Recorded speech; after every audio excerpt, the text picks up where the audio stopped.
Thames River Heritage Park is pleased to present past and present visions of the Thames, and this evening's presentation, A Vision from the Past, a new, lowercase New London on the Thames, the story of Jonathan Winthrop's vision for what we now call New London.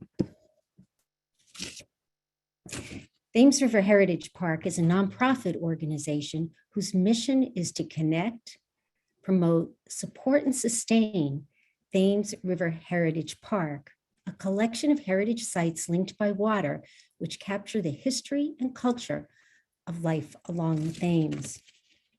In collaboration with more than 20 heritage sites and institutional partners, the foundation carries out its mission through educational and historic boat and walking tours, our popular hop-on, hop-off harbor cruises, which connect people to the sites in the park across the rivers, self-guided audio tours, as well as programs and events like this evening's. Before we begin, and before I introduce our esteemed speaker, I would like to review some etiquette guidelines for tonight's presentation. But before I even do that, let me please introduce myself. My name is Catherine Foley, and I am the Executive Director of the Thames River Heritage Park Foundation.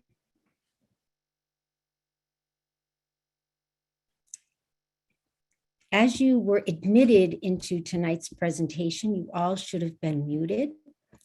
We ask that you stay muted throughout tonight's presentation. That's very important.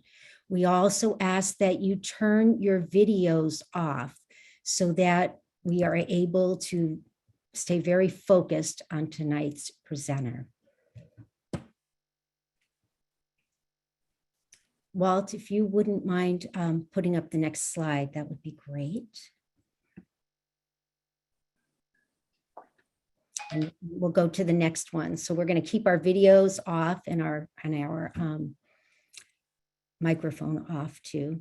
And we'd love to see who's here, although we're asking you to turn off your videos. We'd love to see who's here with us this evening. And that way you can also see in the participant who is joining us. So please, if you wouldn't mind, take a minute, if your name's not in the block, to just type in your name and rename that for us so we can see who's joining us. And then lastly, the next slide, please, Walt. We ask that you submit your questions. We will have a question and answer period after tonight's lecture, that you use the chat to submit your questions. But we also ask that you please only use the chat for questions so it will be easy for us to clear through them and manage them for the Q&A that follows the presentation tonight. So now, what we've all been waiting for. A vision from the past, a new, lowercase New London on the Thames. Jonathan Winthrop Jr., John Winthrop Jr. was one of the most important figures in 17th century English America. Town founder, political leader, industrial promoter, physician, and first colonial member of England's Royal Society, Winthrop envisioned a new London in the heart of New England. We're going to hear how Winthrop's progressive, for his time, view of spiritual and scientific reform influenced New England culture and his vision for New London, Connecticut. It is my pleasure to introduce our esteemed speaker, Connecticut State Historian Walt Woodward. Walt W. Woodward is the fifth person to hold the position of state historian and a scholar of early American and English world history, with an emphasis on Connecticut and New England. His research interests cover a variety of subjects, including witchcraft, alchemy and the history of science, the use of music in early America, and environmental history. Without further ado, it's my pleasure to introduce to you Walt Woodward. Thank you very much, Catherine. And thank everyone for coming out. It's so much, whoops, there we go. Let me get started here. Yeah, it is so much fun. Excuse me, I'm going to run through a couple slides. There we are. It is so much fun to be here tonight, giving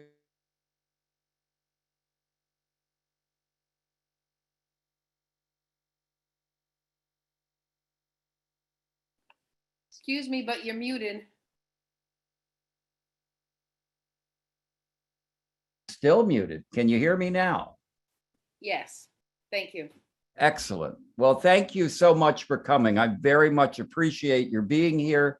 I was saying I'm very excited to be giving this talk, and in some ways, I feel like this is a perfect talk at the perfect time for me, because I have had the great pleasure of being the state historian of Connecticut now for 17 or 18 years. I became the state historian in 2004.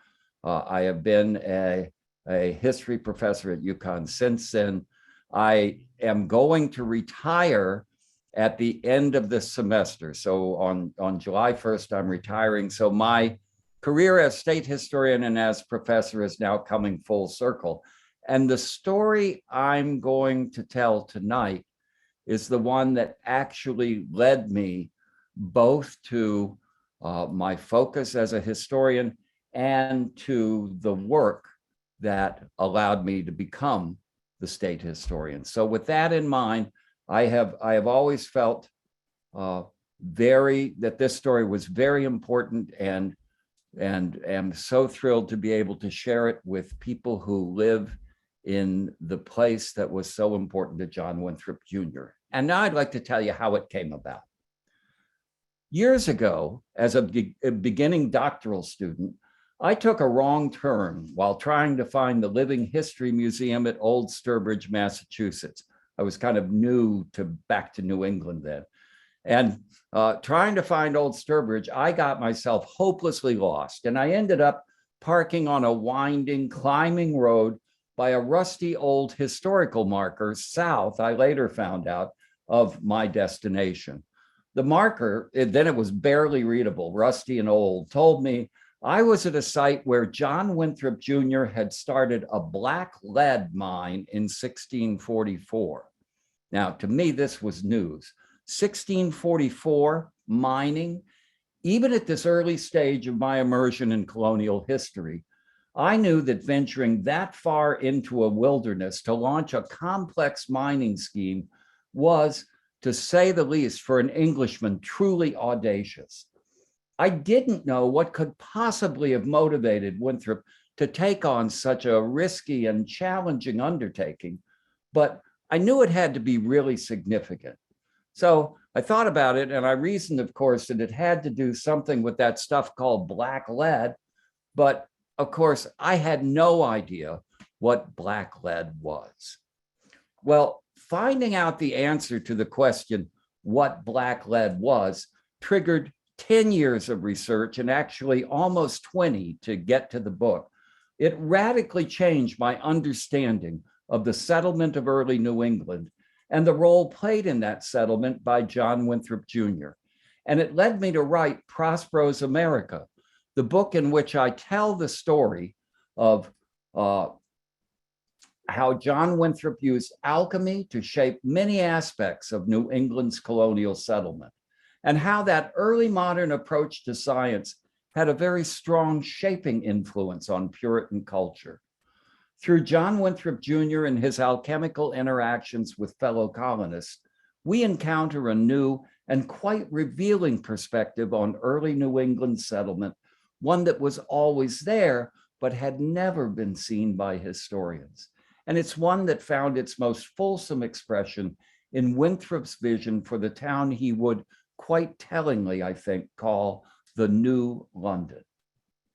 Even a cursory examination of Winthrop standing among his contemporaries shows him to have been one of the most accomplished and important figures in all of early English America.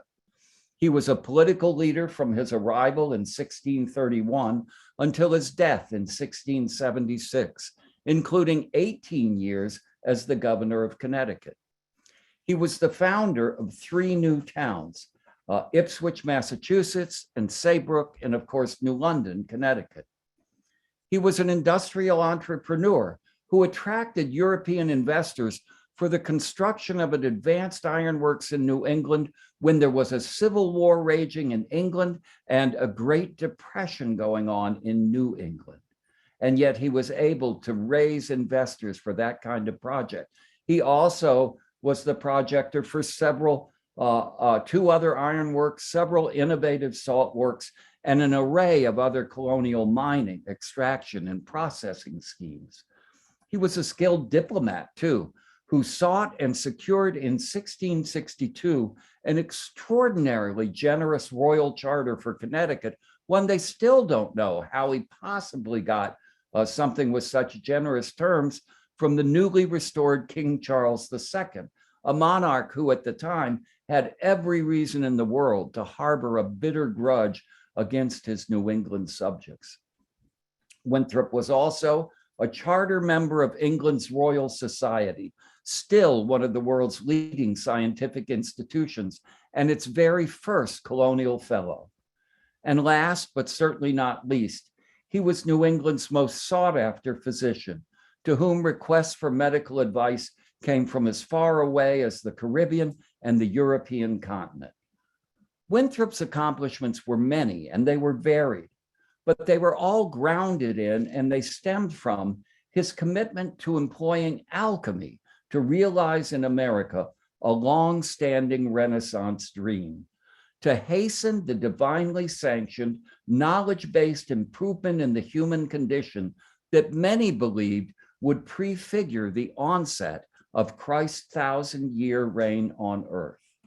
Now, we're not used to thinking of science as being an important factor in colonial settlement, nor are we used to thinking of alchemy, if we think of it at all, as a science. And yet in Winthrop's 17th century world, many considered that early form of chemistry a pursuit that intertwined religion, science, and magic, and linked them to practical laboratory research as the most important of the sciences. People in Winthrop's time believed they lived in a world filled with occult, a world that literally means unseen, hidden forces. These unseen forces emanated from the stars, planets, God and his angels, the devil and demons, stones, metals, and plants. Occult influences were everywhere. Early modern alchemists, the top scientists of their day, sought prayerfully and with God's help to use the rudimentary existing scientific methods and their own understandings of natural magic to harness these same occult forces, not just to make gold, as most people believe was alchemist gold, but also to achieve advances that would improve the lives of all humankind, and they hoped trigger the onset of the Christian millennium. Such an approach to science, this fusion of lab work, earnest prayer, and magic in pursuit of goals that were simultaneously practical and religious, just seems irrational to us today. But we live in a world that has established solid firewalls that distinctly and markedly separate religion, science, and magic. Each has its own isolated sphere of operation with virtually no overlap or interface among them. But this is the exact opposite of how early modern people viewed that triad. For them, religion, science, and magic were inseparable, woven together like a DNA spiral helix, so interdependent you couldn't tease them apart or believe in the influence of one without accepting the vitality of the others. Without magic, no religion. Without religion, no science. Without understanding this, it's nearly impossible to fully comprehend Winthrop's plan for New London. Alchemical research, as advanced by men such as the Swiss scholar Paracelsus and the English alchemist John Dee, promised important insights into the workings of nature and also into God's plan for humankind. Paracelsus called alchemy the highest and greatest mysterium of God, the deepest mystery and miracle that he has revealed to mortal man. Alchemists, through pious chemical experiments, could recover the perfect knowledge of medicines that had been known by Adam before the fall and turn impure metals into precious gold and silver. Of course, to accomplish those things or any of the other discoveries made possible by alchemy, An alchemist not only had to acquire a great deal of technical knowledge about chemical refining, he also had to spiritually refine himself. Experiments simply would not work, Paracelsus claimed, unless the adept had first purged himself of all vices. For that reason, the alchemical quest was in part an arduous personal spiritual pilgrimage, and it was an approach to science specially suited to a godly Puritan intellectual like John Winthrop Jr. Now, never far distant from the spiritual side of the alchemical quest was its utilitarian imperative, the conviction that the discovery of new chemicals, medicines, production processes, industrial technologies, and related inventions would help improve the human condition, even as they potentially returned a handy profit. Christian alchemists like Winthrop, those who consciously identified their alchemical pursuits with performing Christian services, were also faithfully attentive to economics, because profiting from alchemy could help fund an individual's ability to implement God's plan for improving the human condition. John Winthrop Jr. took up the study of alchemy as a young law student in London, and he spent the rest of his life seeking mastery of that science. His search for alchemical knowledge took him across Europe and to the Middle East. He built communications networks with alchemists wherever he went, and he recruited European alchemists, as we will see, to come join him at a certain point after he had come to America. From a practical standpoint, New England seemed to offer special potential for advancing alchemical knowledge. Previously unknown New World plants and animals, not to mention the gold and silver of the Spanish treasure fleets, underscored the scientific, medical, and mineral revelations that might be revealed to a faithful American alchemist.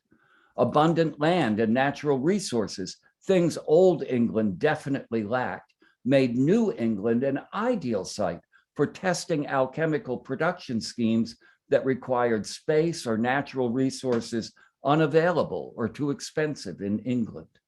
The Puritans knew Zion in the wilderness seemed to Winthrop a large-scale laboratory for pursuing divinely sanctioned alchemical methods for producing iron, extracting and processing minerals, and generating alchemically derived medical and agricultural improvements.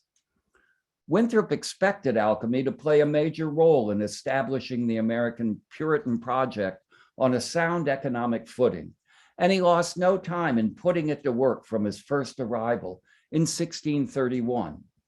He applied his alchemical knowledge to soap and glass making, assaying metals, manufacturing gunpowder, producing alchemical medicines, and conducting more esoteric experiments aimed at attaining the alkahest, the God-granted chemical medicine that would cure all diseases, and the philosopher's stone that would turn lead to gold. All of this was prelude, however, to the project he would develop while back in Europe from 1641 to 43, and then implement immediately upon his return. That project, the most important and ambitious of Winthrop's lifetime, involved the creation of 2 plantation towns along the Thames, then the Pequot River watershed, and the development of a godly alchemical research center at the place that he would insist on calling the New London. The catalyst for this grandiose colonial development scheme was this: the black lead ore from that mine site along the Thames River watershed's Quinnebog River, which the local Nipmuc people called Tantiusk. That's what they named the mine.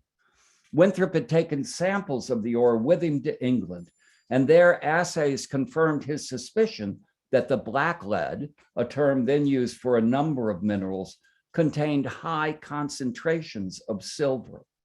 Convinced by the assays and discussions with other alchemists that the Tantiusk site was indeed a rich silver mine, Winthrop, while in Europe, conceived of an elaborate regional plantation scheme that would serve his larger alchemical goals. The Thames River was central to that scheme. Ore taken from the mine in the upper watershed would be transported down the river to the harbor at the Long Island Sound.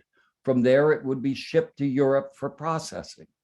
A small town would be established upriver to support the mining operations, while the larger harbor town from which the ore would be shipped would become the site of a godly alchemical research center, a mecca for alchemists from around the world, funded by proceeds from the silver mine, devoted to creating the alchemical and technological advances that would indeed create a new London in the New England wilderness.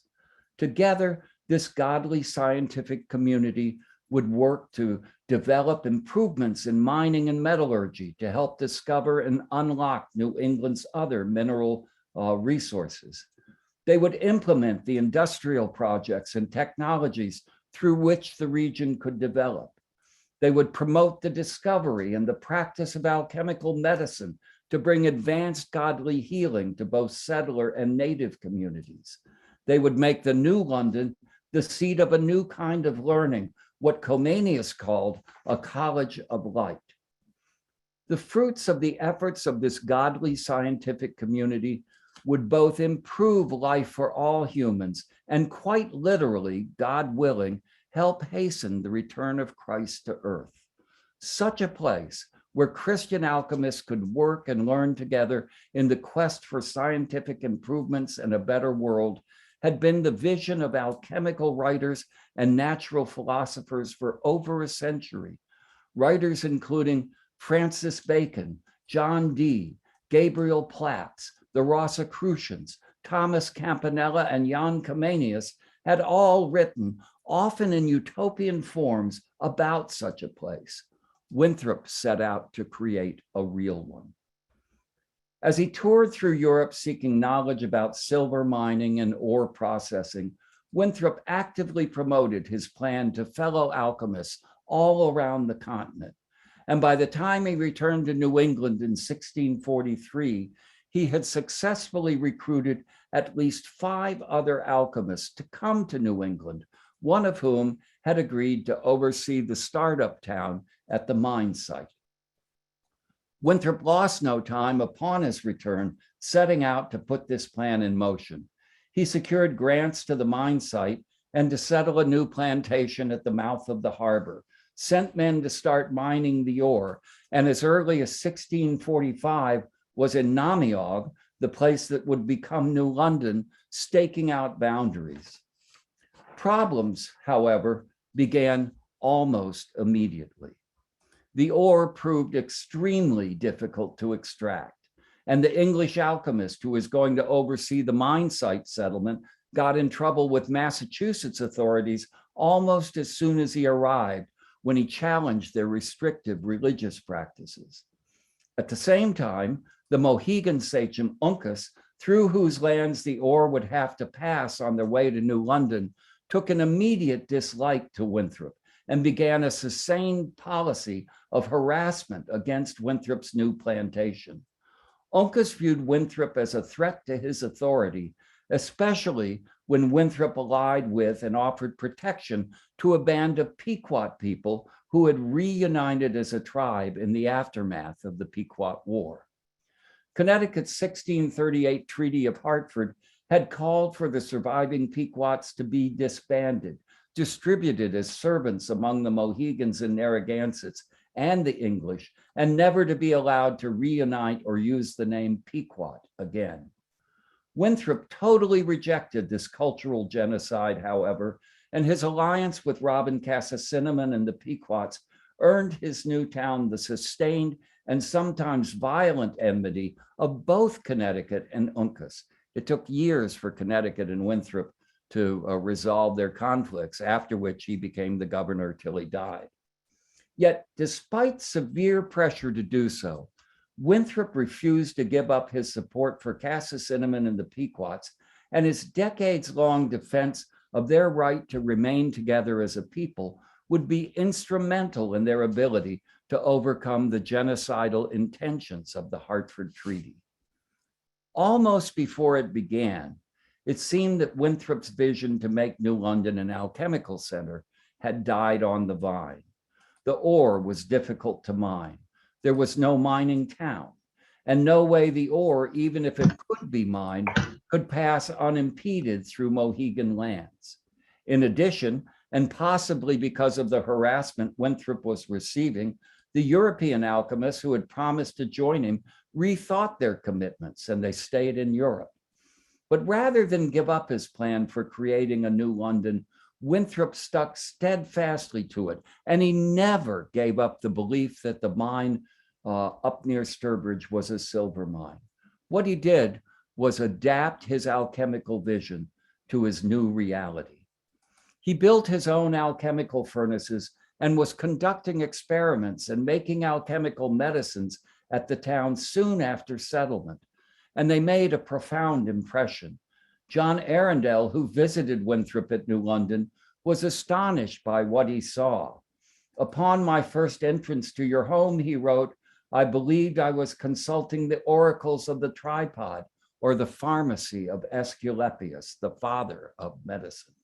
Simultaneously, Winthrop began recruiting and developing a New England-trained cadre of alchemists to join him in alchemical studies, among whom some of them, they're listed up here, is the Reverend Gershom Bulkley, the Plymouth trader Jonathan Brewster, and the other names listed below. And that's just in this area. He built a network of alchemists all across New England. Along with others, he scoured the countryside, collecting and conducting assays of ores. His New London laboratory served as a focal point for his generation's nearly continuous excitement about the region's mineral potential. There's a legend which has some geological support that says Winthrop found and productively worked in secret a gold mine near present-day Portland. Winthrop used his mineral and technological skills for industrial and economic development. He set up works to produce iron, to process resin and turpentine, and got a land grant to establish a major salt works on the Pawcatuck River. Along with the iron works, he recruited blacksmiths to settle in New London and to make tools that were marketed across the region. With a wealthy alchemist from Boston, he made plans to establish an alchemical academy, a design of learning, a putative college of light on Fisher's Island, which he also owned. All the while, he worked alone and with other alchemists to create better medicines and perfect the experiments that would lead to the alkahest that would cure all diseases and the philosopher's stone that would purify lead into gold. Most New Englanders who directly experienced the benefits derived from Winthrop's research at New London did so by taking his alchemical medicines. These new chemical, as opposed to traditional herbal medicines, the precursors to today's pharmaceuticals, were seen as among the greatest of the early modern alchemical advances. Alchemists believed their innovative, chemically derived medications had been granted by God to help overcome the ever harsher ailments of an increasingly corrupt world. Winthrop had studied alchemical medicine in England and on the continent, and he saw rendering medical services to those in need as his Christian duty. In his laboratory, he prepared a number of powerful alchemical medicines, including one called rubilla, for which he was internationally renowned. These he administered to those who came seeking medical attention. Demand for his medicines was so high that he also distributed them gratis through a network of women healers, often the wives of leading men in towns around New England. Patients came from near and far, often enduring terribly long and painful journeys to be treated by Winthrop at New London. Often, other healers referred patients to him when their own treatments had proven ineffective. For several years, Winthrop also held traveling medical clinics along the Connecticut River towns, where he administered pro bono medical treatment. You can see on this page, this is his medical journal. He's in Northampton, Massachusetts on the 29th, Springfield 3 days later, And 2 days after that, he's at Saybrook. And his handwriting is, like many physicians, absolutely awful, but he puts symbols in for the medicines he's prescribing, and many of them are antimony and niter based. So these are his kind of his basic alchemical medicines. It's been estimated that at one time, Winthrop's patients numbered half the population of Connecticut. New London became a hospital town where all too often demand for treatment far exceeded the local supply. Though the journeys could be truly excruciating and the extended separation from families during treatment a real burden on both patients and their families, the desire to be where Winthrop could provide continuous care and offer relief from chronic illness or unremitting pain was sufficient to make the visit to New London a desirable option. The Winthrop letters for 1653 and 4 show at least 10 patients in long-term residence at New London, with requests from at least 5 more to come for treatment. And this was only a fraction of the overall patient population. This included both the colonial elites, the poor, and Indian patients from many tribes. Winthrop turned no one away, though the number of patients strained the resources of both the physician and the town. He felt his medical knowledge was a gift from God, and he had a Christian duty to serve all. One of the most interesting parts of my research was reading the many letters written to Winthrop from people far away, seeking advice on how to treat their own illnesses or that of a sick family member. These letters, with their detailed descriptions of symptoms, suffering, and previously ineffective attempts at treatment, provide a moving insight into the general state of colonial health, as well as to the limited number of treatment options available to the seriously ill. So I'd like to share like 3 of these letters with you. They're just a sample of the dozens and dozens, perhaps hundreds, that are in the Winthrop papers. Here's one from Simon Wolcott to John Winthrop Jr., and it was written on May 25th, 1653. The manner of my distemper is this: when the spring comes on, I grow into a faintness and have little stomach to my victuals. And so as the heat comes on, I grow worse. And when I take cold, I have a pain in my knee, which continues sometimes a week, sometimes a fortnight, but the faintness goes not all the summer. I have been troubled with a pain in my knee upon taking of cold at several times this 10 or 12 years, but the pain in my stomach not above 3 or 4 years, and never but in hot weather. I will entreat your worship to have the directions as soon as you can, conveniently, because my employment will be much. Simon Wolcott. Here's a letter from Richard Smith to John Winthrop, written on February 21st, 1653, from Wethersfield. My service remembered unto you, Master Winthrop, and to your wife, hoping of your health in the Lord. My son's wife, Lydia Wright, is very sick. When it first took her, she was full of pain, from her navel to the crown of her head. She knew not where to rest for 3 weeks' space, and about that time she felt something to rise within her, and her breath was ready to be stopped. After that, she roused and raised corruption, and of late she vomits up bladders about the bigness of a walnut, and some like to a bullet, full of clear matter, and raiseth corruption with them. She coughs and raises filthy stuff. I would entreat you to send your directions and something for her as soon as you have an opportunity, for we know not how to come to you for the present. I rest praying for you and yours, Richard Smith. And finally, a letter from Catherine Doxey to John Winthrop Jr. in August 1652 about her sick baby.